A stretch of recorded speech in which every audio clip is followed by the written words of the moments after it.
अस्सलाम वालेकुम एवरीवन, मैं हूं साद अहमद। इस वीडियो के अंदर मैं आपको फर्स्ट लुक और अनबॉक्सिंग दिखाऊंगा ओप्पो के newly launched latest mid range device आप इसको कह सकते हैं ओप्पो A96 की, जो कि पाकिस्तान में अभी रिसेंटली लॉन्च हुआ है। वेल, सबसे पहले मैं आपको इसकी प्राइस बता दूं। The price of this phone is going to be 45,999, यानी कि 42,000 रुपए के अंदर ये फोन आपको पाकिस्तानी मार्केट के अंदर मिल जाएगा। 42,000 के लिहाज से इस फोन के अंदर आपको 13 GB की रैम मिल रही है। ऑफ कोर्स इसके अंदर हार्डवेयर में तो 8 GB की रैम और 128 GB की रोम मिलेगी, लेकिन 5 GB की इसके अंदर एक्सपेंडेबल मेमोरी भी आपको मिल जाएगी, जिसके थ्रू ऑब्वियसली फोन ज़्यादा अच्छा परफॉर्म करता है। उसके अलावा 5000 mAh की मैसिव बैटरी आपको इसके अंदर मिलेगी। 33 वॉट की सुपर वूफ फास्ट चार्जिंग आपको इसके अंदर मिलेगी। उसके अलावा 90 हर्ट्ज का डिस्प्ले रिफ्रेश रेट मिलेगा, लेकिन यहाँ पर आपको IPS LCD पैनल के साथ मिलेगा। उसके अलावा ये फ़ोन कैसा है 42,000 के लिहाज से, क्या ये आजकल के जितने फ़ोन्स आ रहे हैं स्पेशली मिड रेंज बजट के अंदर, क्या उनसे अच्छे से कम्पीट कर पाएगा या नहीं? लेट्स फाइंड आउट, क्योंकि इस वीडियो के अंदर मैं आपको इस फ़ोन की अनबॉक्सिंग दिखाऊंगा, फर्स्ट लुक दिखाऊंगा, इसके ओवरऑल डिज़ाइन और फर्स्ट लुक के बारे में बात करेंगे। लेकिन डिटेल में अगर आपको इसकी परफॉर्मेंस के बारे में जानना है, इसके अंदर कैमरा की परफॉर्मेंस कैसी है, गेमिंग कैसी है, और स्पेशली डेली उसके लिए क्या ये फ़ोन अच्छा फ़ोन रहेगा या नहीं, ये हम देखेंगे रिव्यू वीडियो के अंदर। उसके लिए आप हमारे चैनल को ज़रूर सब्सक्राइब कर लें अगर आपने नहीं किया हुआ तो, क्योंकि अभी मैं इसको अनबॉक्स करूंगा, उसके बाद इसको डिटेल में यूज़ करके आपके साथ अपना रिव्यू इस फ़ोन के साथ शेयर करूंगा। तो without any further ado, let's unbox the device और फिर बात करते हैं इस फ़ोन के बारे में। सो गाइस, जल्दी से इसके बॉक्स पर एक नज़र डाल लेते हैं। बिफोर अनबॉक्सिंग में आपको बता दूं, बॉक्स के ऊपर जो मेन डिटेल्स हैं उनमें मेन पर ही आप देख सकते हैं कि यहाँ पर इसका मेमोरी वेरिएंट मेंशन किया गया है, which is 8 GB of RAM and 128 GB of ROM. नीचे ओप्पो A96 की ब्रांडिंग की गई है। बाकी बैक साइड पर कुछ मेन इसके हाईलाइटिंग फीचर्स को मेंशन किया गया है, जिनमें से 33 वॉट की सुपर वूफ फास्ट चार्जिंग ये फ़ोन सपोर्ट करेगा। 5000 mAh की काफ़ी लॉन्ग लास्टिंग बैटरी आपको इस फ़ोन के अंदर मिलेगी। बाकी 8 GB की इसके अंदर मेमोरी है। उसके अलावा 5 GB की इसके अंदर एडिशनल मेमोरी एक्सटेंडेड रैम जिसे कहते हैं, जो कि सॉफ्टवेयर के थ्रू फ़ोन को और ज़्यादा तेज़ कर देती है। उसके अलावा यहाँ पर आपको 90 हर्ट्ज के रिफ्रेश रेट वाला डिस्प्ले भी इस फ़ोन के अंदर मिलेगा। और मेरे पास जो कलर वेरिएंट अवेलेबल है, इसको नाम दिया गया है यहाँ पर सनसेट ब्लू। अब ये कलर वेरिएंट कैसा है, इसकी फर्स्ट लुक कैसी है, जल्दी से फ़ोन को अनबॉक्स करते हैं और फिर मैं आपको इसकी फर्स्ट लुक दिखाता हूँ। सो बॉक्स ओपन करते हैं, साथ ही स्मॉल पैकेजिंग के अंदर आपको मजीद बॉक्स का बैक कवर मिल रहा है। सिलिकॉन बैक कवर अवेलेबल है विद इन द बॉक्स, और उसके नीचे फ़ोन अवेलेबल है। फ़ोन को यहाँ पर जल्दी से अनपैक कर लेते हैं और फ़ोन की जल्दी से मैं आपको यहाँ पर फर्स्ट लुक भी दिखा देता हूँ। So this is the first look of the phone, जो कि यहाँ पर काफ़ी मज़े की बैक है। ग्लॉसी फिनिश के साथ आपको ये बैक मिल रही है, लेकिन यहाँ पर एक और बहुत अच्छी चीज़ ये है कि ऑल्दो इट्स ग्लॉसी बैक, लेकिन जैसे कि आपको याद होगा कि ओप्पो रेनो सीरीज़ के फ़ोन्स की बैक हुआ करती थी, वैसी ही बैक आपको यहाँ पर मिलेगी, जिस पर मल्टीपल एंगल से जब लाइट रिफ्लेक्ट करती है तो कभी ब्लू, कभी ऑरेंज, कभी सिल्वर सा, मतलब डिफरेंट कलर्स ये प्रोड्यूस करता है, जो कि काफ़ी हद तक मुझे डिज़ाइन यहाँ पर ओप्पो रेनो सीरीज़ जैसा ही लग रहा है। लेकिन यहाँ पर कैमरा मॉड्यूल चेंज है। बैक पर आपको 2 कैमरास मिल रहे हैं। बाकी डिज़ाइन और इसकी हैंडलिंग तो अच्छी लग रही है, मतलब इजी टू हैंडल लग रहा है, इजी टू कैरी लग रहा है। वेट इतना ज़्यादा नहीं है, ऑल्दो इसके अंदर काफ़ी बड़ी बैटरी अवेलेबल है।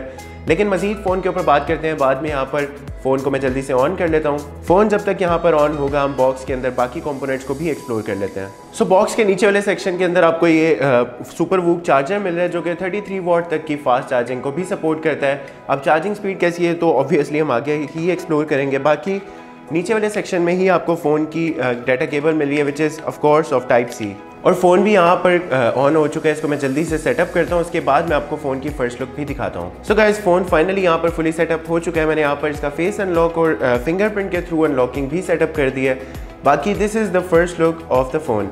यहाँ पर आप लोग देख सकते हैं कि फर्स्ट लुक में यहाँ पर डिस्प्ले काफ़ी ज़्यादा स्मूथ लग रहा है। स्क्रीन का रिस्पॉन्स रेट काफ़ी अच्छा है, which is obviously due to the screen refresh rate, क्योंकि आप लोग देख सकते हैं यहाँ पर डिस्प्ले ऑल्दो यहाँ पर IPS LCD डिस्प्ले आपको मिल रहा है। यहाँ पर आपको सुपर एमोलेड या एमोलेड पैनल नहीं मिल रहा, लेकिन यहाँ पर गेमिंग के लिए स्पेशली यहाँ पर आपको जो डिस्प्ले मिल रहा है वो ऑब्वियसली यहाँ पर 90 हर्ट्ज का डिस्प्ले रिफ्रेश रेट है, जिसकी वजह से आपको स्क्रीन का जो रिस्पॉन्स रेट है वो काफ़ी स्मूथ मिलेगा। सबसे पहले मैं आपको डिज़ाइन के बारे में थोड़ा सा ब्रीफ कर देता हूँ। एज यू कैन सी कि यहाँ पर डिज़ाइन काफ़ी मज़े का है, स्टाइलिश सा बैक है, ग्लॉसी मटेरियल के साथ है। लेकिन अगेन गुड थिंग इज़ कि यहाँ पर आपको ऑल्दो शाइनी मटेरियल के साथ बैक मिल रही है, लेकिन यहाँ पर आपको फिंगरप्रिंट के निशान ऐसे नहीं मिलेंगे बैक साइड पर, जो कि अमूमन काफ़ी ग्लॉसी बैक्स के साथ आपको मिलते हैं, जिनको बार बार आपको साफ करना पड़ता है। तो यहाँ पर आपको एटलीस्ट उस तरह के निशान बार बार एनॉय नहीं करेंगे। बाकी बैक साइड पर इसका कैमरा मॉड्यूल अवेलेबल है, जिनमें मेन कैमरा यहाँ पर 50 मेगापिक्सल का है। उसके अलावा यहाँ पर 2 मेगापिक्सल का डेप्थ सेंसिंग वाला कैमरा है, लेकिन यहाँ पर आपको तमाम एक्टिविटीज़ के लिए एक ही कैमरा मिलेगा। यहाँ पर आपको अल्ट्रा वाइड कैमरा भी नहीं मिल रहा, विच इज़ थोड़ी सी एक वियर्ड बात है, क्योंकि आजकल अमूमन इतने रेंज के अंदर स्पेशली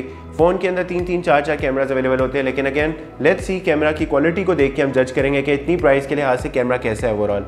बाकी बैक साइड पर बॉटम में ओप्पो की ब्रांडिंग की गई है। राइट साइड पर आपको पावर की मिल रही है जो कि एज अ फिंगरप्रिंट सेंसर भी काम करती है और फिंगरप्रिंट सेंसर की स्पीड भी आप देख सकते हैं, मैंने आपको पहले भी दिखाई। फिंगरप्रिंट सेंसर की स्पीड यहाँ पर एक तो साइड माउंटेड है जिसकी वजह से एक्सेसिबिलिटी काफ़ी ज़्यादा अच्छी रहेगी, लेकिन यहाँ पर स्पीड भी मुझे डिसेंट लग रही है। बाकी टॉप पर आपको डिवाइस के एक सेकेंडरी माइक मिल रहा है। लेफ्ट साइड पर आपको पावर की और वॉल्यूम कीज मिल जाएंगी, जबकि उसके साथ ही आपको सिम स्लॉट्स मिलती हैं जिनमें से आप देख सकते हैं यहाँ पर आपको 2 नैनो सिम स्लॉट्स मिली हैं और SD कार्ड की एक डेडिकेटेड स्लॉट भी मिल रही है, which is a good thing कि यहाँ पर ऑलरेडी ऑल्दो आपको मेमोरी फ़ोन की काफ़ी अच्छी मिल रही है। 128 GB की रोम अवेलेबल है, लेकिन आप मजीद SD कार्ड के थ्रू इसकी मेमोरी को मजीद भी एक्सपेंड कर सकते हैं। बाकी बॉटम में आपको 3.5 mm की ऑडियो जैक, फ़ोन के प्राइमरी माइक, Type-C की पोर्ट मिलती है जो कि फास्ट चार्जिंग सपोर्ट करती है, 33 वॉट तक की, और प्राइमरी स्पीकर्स मिल रहे हैं। यहाँ पर फ़ोन का एक प्लस पॉइंट ये भी है कि ना सिर्फ बॉटम में स्पीकर्स बल्कि यहाँ पर आपको टॉप पर भी स्पीकर्स मिल रहे हैं, क्योंकि इसका हेडसेट भी जो है वो एज अ स्पीकर्स काम करेगा, जिसकी वजह से आपको सराउंड साउंड वाली फील आएगी। मतलब फ़ोन के अंदर आपको ड्यूल स्पीकर्स भी मिल रहे हैं, यानी कि गेमिंग के लिए स्पेशली अगर आप लैंडस्केप मोड पर ऐसे गेमिंग कर रहे हैं तो आपको लेफ्ट से भी और राइट से भी सराउंड साउंड वाली फील आएगी। बाकी फ़ोन के अगर फ्रंट की बात की जाए तो फ्रंट भी आप देख सकते हैं कि डिस्प्ले यहाँ पर आपको ऑल्दो फुल HD मिल रहा है, IPS पैनल के साथ आपको मिलेगा, लेकिन वन गुड थिंग इज़ कि यहाँ पर आपको 90 हर्ट्ज़ का डिस्प्ले रिफ्रेश रेट मिल रहा है। लेकिन यहाँ पर भी मैं कहना चाहूँगा कि ऑल्दो इतनी प्राइस रेंज के अंदर अमूमन अक्सर फ़ोन्स के अंदर सुपर एमोलेड स्क्रीन्स मिलती हैं। आई डोंट नो इसके अंदर सुपर एमोलेड स्क्रीन क्यों नहीं इंस्टॉल की गई, जिसकी वजह से मुझे लगता है कि मे बी कॉम्पिटिशन काफ़ी ज़्यादा होगा इस फ़ोन के लिए कम्पीट करने में। पंच होल कटआउट में आपको इसका फ्रंट कैमरा मिल रहा है which is of 16 megapixel. Again quality कैसी है ये भी हम लोग टेस्ट आउट करेंगे मजीद रिव्यू के अंदर। अलबत्ता यहाँ पर बेजल्स और नॉच की बात की जाए तो यहाँ पर बेजल्स आप लोग देख सकते हैं कि थोड़े से मुझे कंपैरेटिवली मोटे लगे हैं, लेकिन आई थिंक यहाँ पर प्री इंस्टॉल्ड जो ग्लास होता है उसकी वजह से भी यहाँ पर मे बी बेजल्स थोड़े मोटे लग रहे हैं। अलबत्ता यहाँ पर आप चिन देख सकते हैं कि चिन साइज़ ऐसा कोई बहुत ज़्यादा नहीं है, चिन साइज़ यहाँ पर डिसेंट है। ओवरऑल स्क्रीन का डिस्प्ले का एक्सपीरियंस जो है वो आपको आई थिंक काफ़ी डिसेंट मिलेगा, लेकिन यहाँ पर एक चीज़ मुझे काफ़ी अच्छी लगी है कि ऑल्दो फ़ोन के अंदर 5000 mAh की मैसिव बैटरी है, लेकिन स्टिल फ़ोन को मुझे उठाने में भी हैंडलिंग पॉइंट ऑफ व्यू से कहीं से लग नहीं रहा कि बहुत हैवी वेट फ़ोन है या बहुत बड़ा फ़ोन होगा या इवन वन हैंड यूज़ के लिए भी कोई प्रॉब्लम रहेगी। चिपसेट के बारे में बात करें तो फ़ोन के अंदर जो आपको चिपसेट मिल रहा है दैट इज स्नैपड्रैगन 680 का चिपसेट, लेकिन यहाँ पर चिपसेट के थ्रू गेमिंग की परफॉर्मेंस कैसी होगी वो भी ऑब्वियसली हम आगे एक्सप्लोर करेंगे अपने रिव्यू वीडियो के अंदर। सो ये है कैमरा का इंटरफेस, और अगर यहाँ पर वीडियो में स्पेशली हम देखें कि वीडियो कैपेबिलिटीज़ फ़ोन की क्या है रिकॉर्डिंग करने के लिए, तो यहाँ पर back camera as you can see कि मैक्स रिकॉर्डिंग सपोर्ट कर रहा है 1080p तक की, जबकि फ्रंट कैमरा यहाँ पर मैक्स रिकॉर्डिंग सपोर्ट करता है अगेन 1080p और 720p तक की। अलबत्ता यहाँ पर फ़ोन के कैमरा से इनिशियल जो सैम्पल्स हैं उनके अंदर बैक कैमरा के अंदर तो अच्छी खासी क्वालिटी है। यहाँ पर इंडोर लाइटिंग में तो काफ़ी अच्छी डिटेल्स कैप्चर की हैं, और HDR भी मुझे अच्छा ही लग रहा है क्योंकि I was again against the light, लेकिन यहाँ पर HDR पॉइंट ऑफ व्यू से आई थिंक बैक कैमरा के अंदर काफ़ी अच्छी डिटेल्स कैप्चर की हैं बैक कैमरा ने। और फ्रंट कैमरा की अगर बात करें तो फ्रंट कैमरा भी आप लोग देख सकते हैं कि 60 मेगापिक्सल के लिहाज से I think it's a decent front camera, लेकिन यहाँ पर फाइनल वर्डिक्ट हम कैमरा के बारे में नहीं दे सकते क्योंकि ऑब्वियसली इंडोर लाइटिंग कंडीशन के साथ अमूमन मिड रेंज या even lower mid range phones भी काफ़ी अच्छे रिजल्ट शो करते हैं। हम इसका कंप्लीट जब रिव्यू करेंगे कैमरा का, फिर उसके अंदर मैं आपको फाइनल वर्डिक्ट दूंगा कि is the camera on point, मतलब आजकल के जितने फ़ोन हैं स्पेशली इतनी प्राइस रेंज के लिहाज से क्या ये फ़ोन उनको कम्पीट करता है या उनसे बेहतर है या उनसे बेहतर नहीं है। So this was all about Oppo A96। I hope आपको इस फ़ोन के बारे में तकरीबन सभी कुछ अच्छे से समझ आ गया होगा, but if you still have any question regarding the phone तो आप मुझसे पूछ सकते हैं कमेंट बॉक्स में। I will try my best to answer all of your queries. अगर इस फोन के बारे में मैं अपना फाइनल वर्डिक्ट दूं तो सबसे पहले तो फर्स्ट लुक के बाद कभी भी फ़ोन का फाइनल वर्डिक्ट नहीं दिया जा सकता, क्योंकि काफ़ी ज़्यादा चीज़ें होती हैं जो कि हम मजीद जब फ़ोन को एक्सप्लोर करते हैं, उसको यूज़ करते हैं, गेमिंग करते हैं, कैमरा यूज़ करते हैं, तब हम देते हैं। लेकिन फर्स्ट लुक के बाद मैं इतना कह सकता हूँ कि मुझे लगता है फ़ोन के जो हाईलाइटिंग फीचर्स हैं, मुझे सबसे अच्छा फीचर इस फ़ोन का इसका डिज़ाइन लगा है, क्योंकि डिज़ाइन इसका अगेन रेनो सीरीज़ मुझे personally design point of view से काफ़ी ज़्यादा अच्छी लगती थी,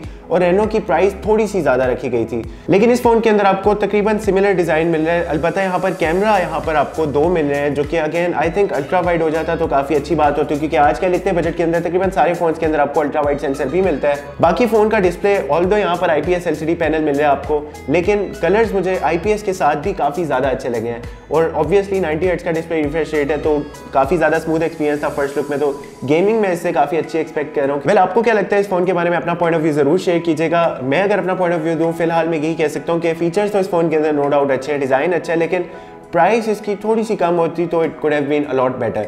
लेकिन आप लोगों को क्या लगता है इस फोन के बारे में, डू लेट मी नो। बाकी फोन का डिजाइन भी मुझे इसका एक प्लस पॉइंट लगा, क्योंकि ऑल्दो इसके अंदर काफी बड़ी मैसिव बैटरी है 5000 mAh की, लेकिन अगेन फोन कहीं से भी मुझे हैवी वेट नहीं लगा, इजी टू कैरी लगा है, इजी वन हैंड यूज के लिए भी काफी इजी लगा है। लेकिन मजीद फोन की परफॉर्मेंस गेमिंग में स्पेशली कैसी है और कैमरास कैसे हैं, इंडोर आउटडोर डे लाइट, ये सब चीज़ें हम एक्सप्लोर करेंगे अपने रिव्यू वीडियो में। उसके लिए stay tune to our channel. फिलहाल के लिए मुझे दीजिए इजाज़त। This is Saad Ahmad signing off. Take care, अल्लाह हाफिज़।